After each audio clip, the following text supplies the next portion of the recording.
Happy Easter. Well, actually, after you see this, it'll be after Easter. But I I'm ready to paint.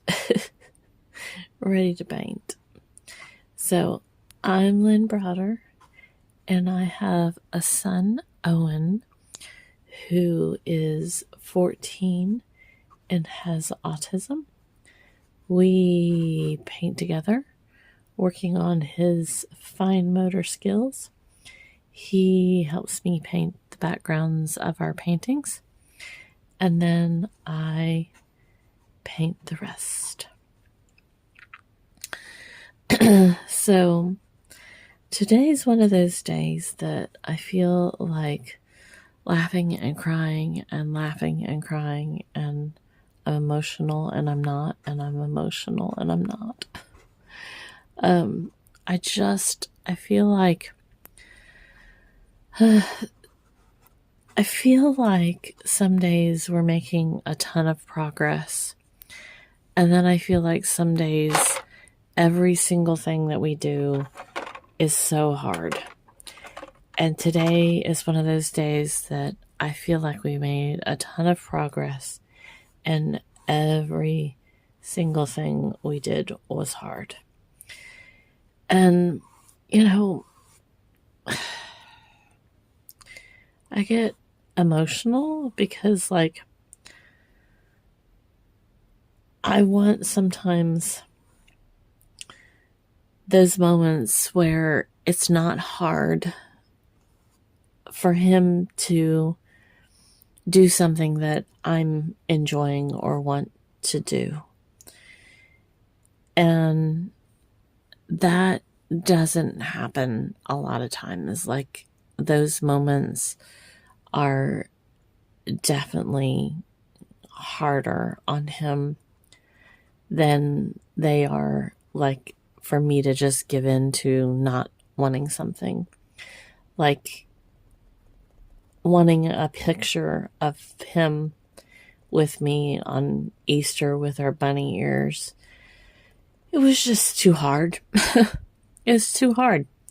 I love wearing bunny ears and love, doing silly things. And it was just too much for him today. And it was too much for him yesterday.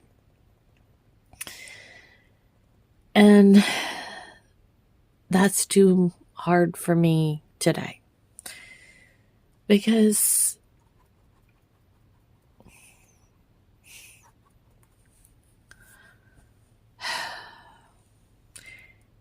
he was more concerned about the weather and if some jeans that he wanted to wear were clean. But he keeps putting the clean clothes, he mixes all of his clothes together now. And no matter, it's exhausting staying 300 steps ahead of him, trying to figure out how to help him or keep him in moments. So that's what he wanted today, was to know about those clothes.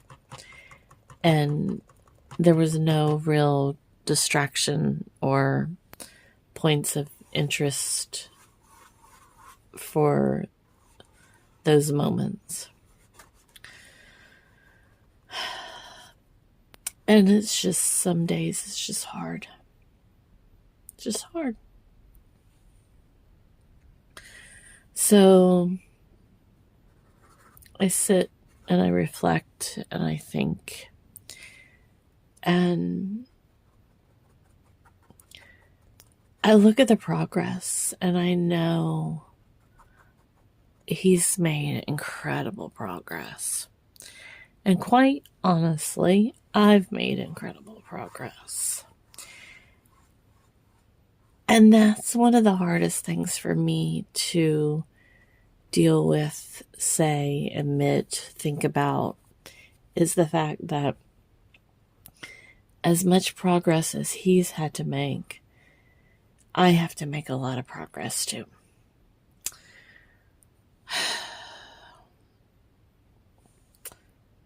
And when you think about everything,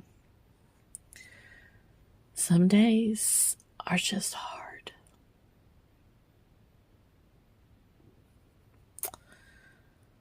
Easter has always been fun to me, like, and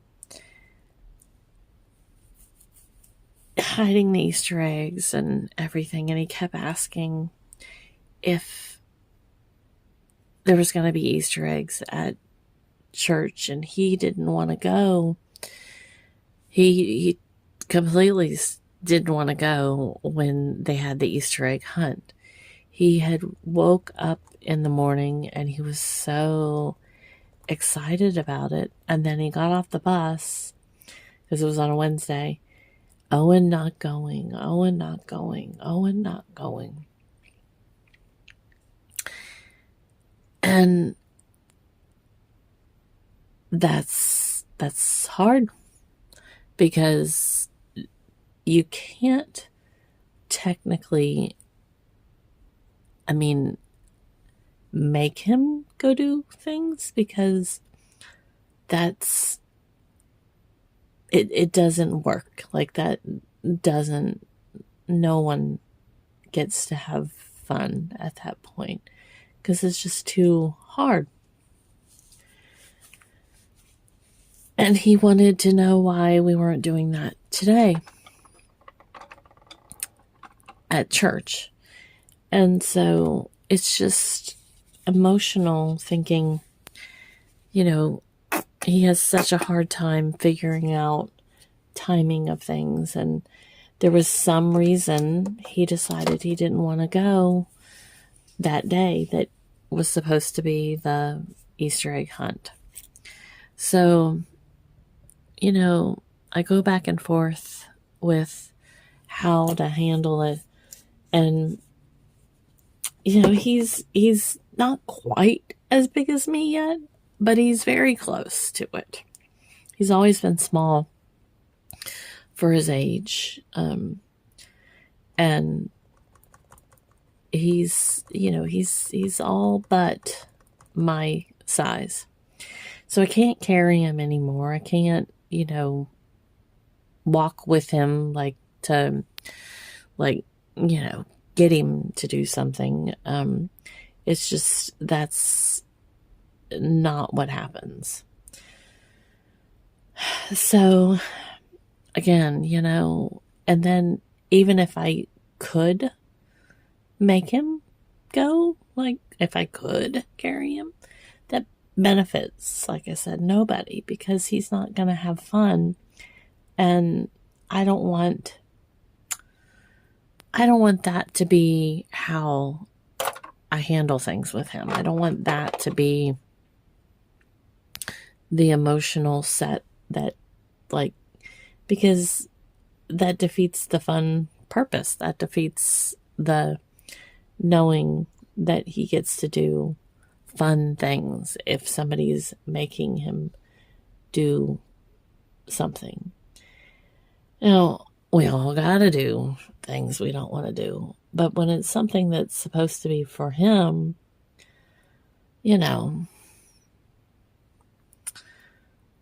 So he's getting better about saying he wants to go do adventures. And I'm trying to use that word for our fun things. But there was no convincing him of this for that. And today we went early, and then we went and got food. We usually get something for lunch. And it's a matter of, we've got to figure out how to change our ways of doing things. Because it gets more routine the older he gets. But changing routine is very hard. So we have, we're going to start a new therapy, hopefully in the next month, give or take. They have to pair us up with a therapist, and it depends on their schedule, so forth and so on. And they are like a behavioral specialist. So I'm hoping that that will not only help him, but it'll help me, because I always tell him that, I don't always get things right. I don't always know the answer. I don't always know how, this is my first rodeo with autism as well. Even though I always think that it's probably a good possibility that I have something on the spectrum somewhere, because the way that I handle and process things, when I hear the lawnmower, it almost instantly makes me want to cry. The noise from the lawnmower just melts me. And there's other things that are like that I'm very sensitive to, and other emotions and just life, And so today's one of those days that I wish I could explain to him that life can be hard, and it can be emotional, and it can be, that your favorite pair of jeans are not clean. And this is the hard part, is a week, 2 weeks, all the days blend together. He wanted to throw these pants away, and he put them in the trash. And I have to watch the trash all the time, because he throws things away all the time. And I got them out of the trash, and I explained to him that if he wanted to get rid of them, they were still in great condition, that we would give them to our friend that their son is still growing, and can wear all these clothes.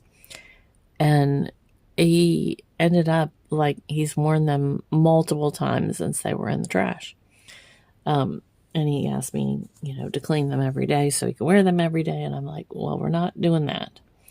So, it's just, again, it's just a lot for him to process, but it's a lot for the mama to process and get it right, because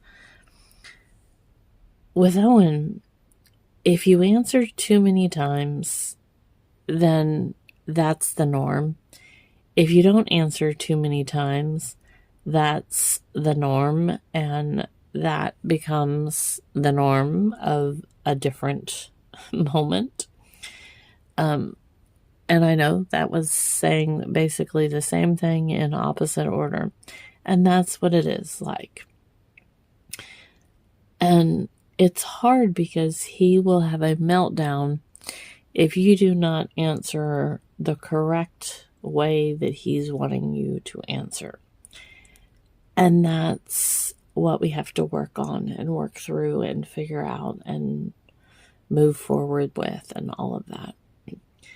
And adapting my brain that functions one way to be able to say, okay, well, Owen, you need to do this. You need to listen and recite back to me what I've said, so that you can answer your own question, even though he can already answer it better than I can. That takes a lot of my brain to get us there. So retraining your own brain, retraining or working with someone else's brain, those are all skills that take time to kind of work through, figure out, adjust, you know. So I like to tell him I do my best to keep him from being upset, but also learning that he's got the power, he's got the knowledge, he's got what it takes to get through all of that. So, anyways, I'm rambling. I always love watching paint dry. And I painted this with Owen, and I'm like, I want the same colors. This is not what I had in mind. I was going to do just one big flower and not anything like this, but here we are. And that has a lot to do with my rambling skills. But that's what we're doing. So, anyways, we're going to do O for Owen. And then L and B. So, all right. Thanks so much for watching and being a part of our day. Toodles, toodles.